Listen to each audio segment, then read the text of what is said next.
El cuento de la criada, capítulo 1. La noche. Dormíamos en lo que en otros tiempos había sido el gimnasio. El suelo de madera barnizada tenía pintadas líneas y círculos correspondientes a diferentes deportes. Los aros de baloncesto todavía existían, pero las redes habían desaparecido. La sala estaba rodeada por una galería destinada al público y me pareció percibir, como en un vago espejismo residual, el olor acre del sudor mezclado con ese toque dulce de la goma de mascar y el perfume de las chicas que se encontraban entre el público, vestidas con falda de fieltro, así las había visto yo en las fotos.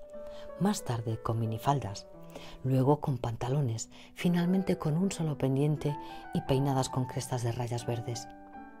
Allí se habían celebrado bailes, persistía la música, un palimpsesto de sonidos que nadie escuchaba, un estilo tras otro, un fondo de batería, un gemido melancólico, guirnaldas de flores hechas con papel de seda, demonios de cartón, una bola giratoria de espejos que salpicaba a los bailarines con copos de luz. En la sala había reminiscencias de sexo, soledad y expectación de algo sin forma ni nombre. Recuerdo esa sensación, el anhelo de algo que siempre estaba a punto de ocurrir y que nunca era lo mismo, como no eran las mismas las manos que, sin perder el tiempo, nos acariciaban la región lumbar, o se escurrían entre nuestras ropas cuando nos agazapábamos en el aparcamiento, o en la sala de la televisión, con el aparato enmudecido y la luz de las imágenes parpadeando sobre nuestra carne exaltada.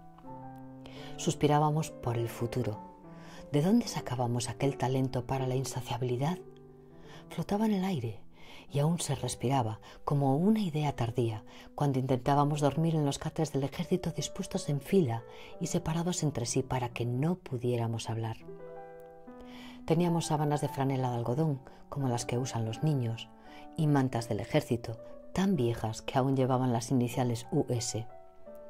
Doblábamos nuestra ropa cuidadosamente y la dejábamos sobre el taburete, a los pies de la cama. Enseguida bajaban las luces, pero nunca las apagaban del todo. Tía Sara y tía Elizabeth hacían la ronda. En sus cinturones de cuero llevaban colgando aguijadas eléctricas, como las que se usaban para el ganado. Sin embargo, no portaban armas de fuego, ni siquiera a ellas se las habrían confiado. Su uso estaba reservado a los guardianes, a quienes se escogía entre los ángeles. No se permitía la presencia de guardianes dentro del edificio, excepto cuando se los llamaba. Y a nosotras no nos dejaban salir, salvo para dar nuestros paseos 2 veces al día y de 2 en 2 en torno al campo de fútbol que ahora estaba rodeado por un cercado de cadenas, rematado con alambre de espino. Los ángeles permanecían fuera, dándonos la espalda. Para nosotras eran motivo de temor y también de algo más. Si al menos nos miraran, si pudiéramos hablarles. Creíamos que de ese modo lograríamos intercambiar algo, hacer algún trato, llegar a un acuerdo. Aún nos quedaban nuestros cuerpos. Esa era nuestra fantasía. Aprendimos a susurrar casi sin hacer ruido.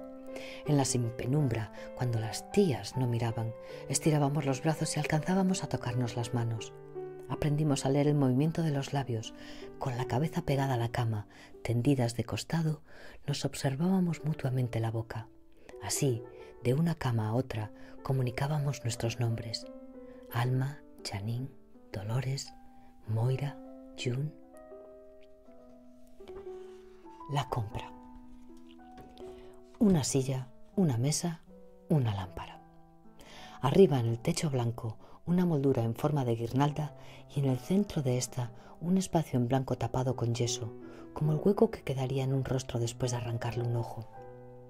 Alguna vez debió de haber allí una araña, pero han quitado todos los objetos a los que sea posible atar una cuerda. Una ventana, 2 cortinas blancas. Bajo la ventana un asiento con un cojín pequeño. Cuando la ventana se abre parcialmente, solo se abre parcialmente, el aire entra y mueve las cortinas. Puedo sentarme en la silla o en el asiento de la ventana, con las manos cruzadas y dedicarme a contemplar. La luz del sol también entra por la ventana y se proyecta sobre el suelo de listones de madera estrechos, muy encerados. Huelo a la cera. En el suelo hay una alfombra ovalada, hecha con trapos viejos trenzados. Esta es la clase de detalle que les gusta, arte popular, arcaico, hecho por las mujeres en su tiempo libre con cosas que ya no sirven. Un retorno a los valores tradicionales.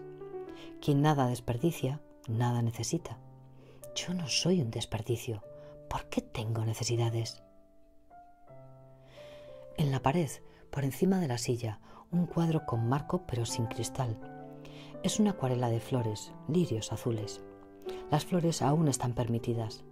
Me pregunto si las demás también tendrán un cuadro, una silla, unas cortinas blancas. ¿Serán artículos repartidos por el gobierno? Imagínate que estás en el ejército, decía tía Lidia. Una cama, individual, de colchón semiduro cubierto con una colcha blanca rellena de borra. En la cama no se hace nada más que dormir o no dormir. Intento no pensar demasiado. Como el resto de las cosas, el pensamiento tiene que estar racionado. Hay muchas cosas en las que es mejor no pensar. Si pensamos, corremos el riesgo de perjudicar nuestras posibilidades, y yo tengo la intención de resistir. Sé por qué el cuadro de los lirios azules no tiene cristal, y por qué la ventana solo se abre parcialmente, y por qué el cristal de la ventana es irrompible. Lo que temen no es que escapemos, al fin y al cabo no llegaríamos muy lejos, sino esas otras salidas, las que una puede abrir en su cuerpo si dispone de un objeto afilado. De modo que, aparte de estos detalles, esta podría ser la habitación de los invitados de un colegio, pero la de los menos distinguidos, o una habitación de una casa de huéspedes como las de antes, adecuada para damas de escasos recursos. Así estamos en este momento. Las posibilidades han quedado reducidas para quienes aún tenemos posibilidades. Pero la silla, la luz del sol, las flores, no deben despreciarse. Estoy viva, existo, respiro. Saco la mano por la ventana y la abro al sol. El lugar en que me encuentro no es una prisión, sino un privilegio, como decía tía Lidia, a quien le encantaban los extremos. Está sonando la campana que mide el tiempo. Aquí el tiempo lo miden las campanas, como ocurría antes en los conventos. Y también como en un convento hay pocos espejos. Me levanto de la silla, doy un paso hacia la luz del sol con los zapatos rojos de tacón bajo, que no han sido pensados para bailar, sino para proteger la columna vertebral. Los guantes rojos están sobre la cama. Los recojo y me los pongo, dedo a dedo. Salvo la toca que rodea mi cara, todo es rojo, del color de la sangre, que es el que nos define. La falda es larga hasta los tobillos y amplia, con un canesú liso que cubre el pecho, y las mangas son anchas. La toca blanca también es de uso obligatorio. Su misión es impedir que veamos, así como que nos vean. El rojo nunca me ha sentado bien, no es mi color. Recojo la cesta de la compra y me la cuelgo del brazo. La puerta de la habitación no es mi habitación, me niego a reconocerla como mía, no está cerrada con llave. De hecho, ni siquiera ajusta bien. Salgo al pasillo, encerado y cubierto por una alfombra central de color rosa ceniciento. Como un sendero en el bosque, como una alfombra para la realeza, me indica el camino.